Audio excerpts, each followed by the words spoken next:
This is Hyundai's brand new Tucson. It might have an old name, but Hyundai tells us that it's new from the ground up. It's bigger and better and closing in on its arch rival, the Mazda CX-5. Designed in California, what do we think? I think it's the blue reminds me of the Californian sea. So yeah, it's very on trend. You know, it's got the thunk. It's got the thunk. Yeah. You know, everything about it's better. The finish is better. The design elements are better. Your roof rails, if you want to put stuff on the roof.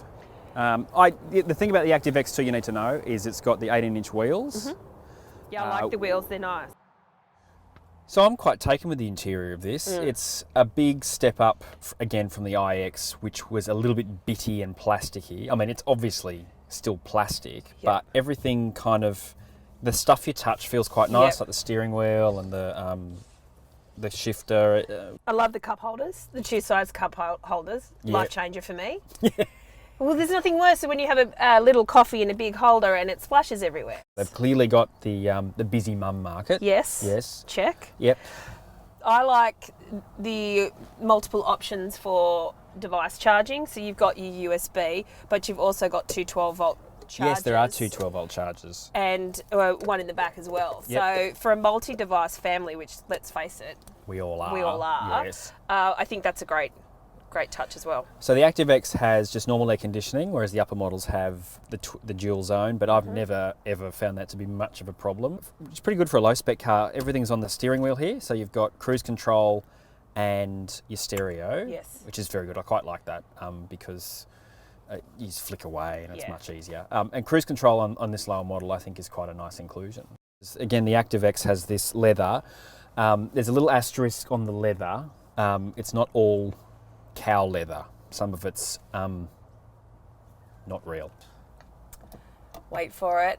Sunglasses holder. This, again, a game changer for me. Because everything is improved with a Geordie pair of sunglasses.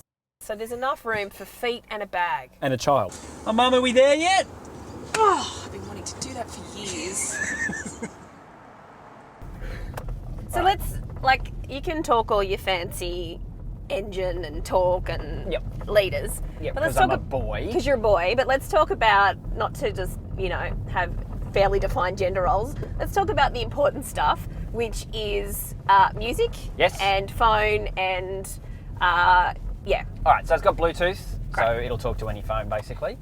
Excellent. And actually the pairing is very simple. Yeah. So the Active and Active X, as far as I know, both of those have Apple CarPlay, which I know we're both fans of. Yes. So you've got to have your phone plugged in to the USB port down here, but it brings up an iOS type thing interface on the screen, which means you can get your text messages read out to you. You can search your phone the way you search on the phone. So this CarPlay thing's very clever in that sense. So there's an Android version coming later this year or early next year. So you can still do stuff obviously with either phone without using that extra functionality, because the upper versions of this car, which is a bit odd, the Elite and whatever else they're called, they have the normal Hyundai head unit, which is okay, but I would prefer CarPlay. So but it does mean that this doesn't have sat-nav, so you've got to have a sat-nav on your phone, so you use Apple Maps or Google Maps or whatever. Which everybody does anyway. So a bit of a data chewer. So just a couple of things to think about there. The stereo. What did we think of the stereo? So when I did my pre-testing with my children, we did the most, I think, important test, which is we all had a sing-along. Right. And the sing-along song of choice, barring my 13-year-old son, is Taylor Swift, because there is no situation that cannot be fixed by a Taylor Swift song. I mean, we all know that's a thing. And so we cranked it up very loud, we all sang loud, and it was great. Excellent. The sound quality was good. I think for the cars around us, they couldn't hear us, so that's a plus. And at this stage, I'm going to pretend I know who Taylor Swift is. You know who Taylor Swift is? No. No. Now Not listen. Oh, Peter. Peter, I need to speak to you about this. This is just, you may know about all your liters and your torque and all that kind of stuff, but yeah. I really like, as a passenger, particularly the ride of this car. So there's an Australian team that look after... I love a team. Do they have matching tracksuits? I love a matching tracksuit. Well, given that Hyundai's a Korean company and the Korean fondness for tracksuits and uniforms, yes, I'm sure they do. So there's an Australian team that looks after fixing the suspension tune for local conditions. So they've gone through like 100 different combinations to get it right. Yeah. So it's not bouncy like the iX was. It doesn't roll too much. But it's very smooth. So that's the Hyundai Tucson. I think I'm a fan. I quite liked it. The front-wheel drive only thing, always a bit silly, but it doesn't really make any difference in the real world. I like the space.